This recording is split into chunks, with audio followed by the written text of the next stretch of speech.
Well, an American researcher is safely out of a Turkish cave more than a week after becoming seriously ill more than 3,000 feet underground.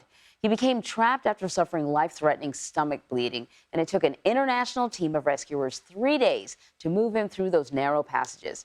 Ramy Inocencio has the latest.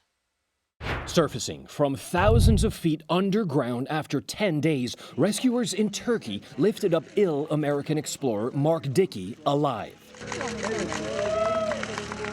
This is the moment we've been waiting and hoping for. Mark Dickey is finally emerging from the earth after the past 10 days. He's being hoisted up. After this, he'll be passed by human chain onto waiting doctors and then onto a helicopter to the nearest hospital.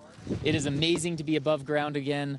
I was underground for far longer than ever expected with an unexpected medical issue. That medical issue, severe gastric pain, then massive internal bleeding. Dickey said he was on the edge of death. I kept throwing up blood, and then my consciousness started to get harder to hold on to, and I reached the point that I was like, I'm not gonna live.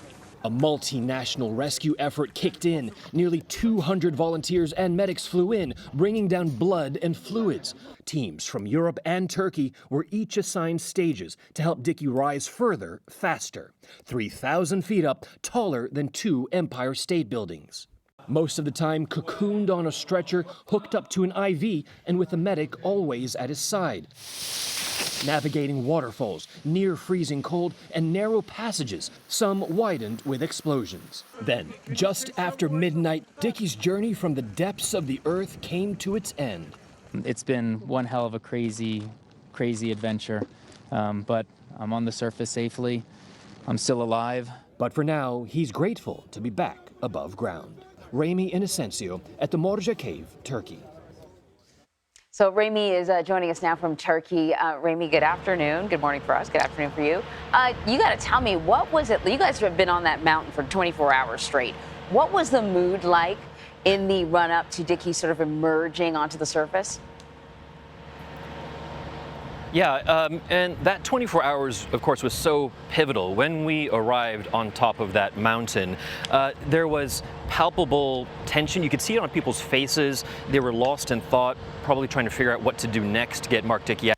But then there was a press briefing at around 1 p.m. local time, about this time yesterday, and the news came out that he had ascended another 300 meters. He was already at the halfway point, and he had ascended another 300 meters. That's about 600 feet, which meant he only had about 200 meters to go. And then there was a feeling of relief on people's faces. And then the interviews that we had, the head of medical and then the head of rescue from Italy, they almost couldn't contain smiles. I could see them creeping on their faces, but they also had cautious optimism. They said, listen, he's still not out. There are twists and turns in caves, and those have surprises, but they said that they were already looking forward to the celebration. The Italian rescue said that he wanted to open a bottle of red wine once Mark Dickey came out in I guess, a particular cultural fashion.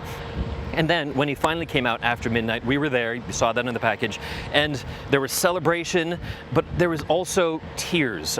We saw his close friends come out, walk along that stretcher with Mark Dickey on top of it. Tears of relief, of joy, maybe of sadness, of just the overwhelming emotion, finally, that after the past 10 days, their friend, close friend, was finally out.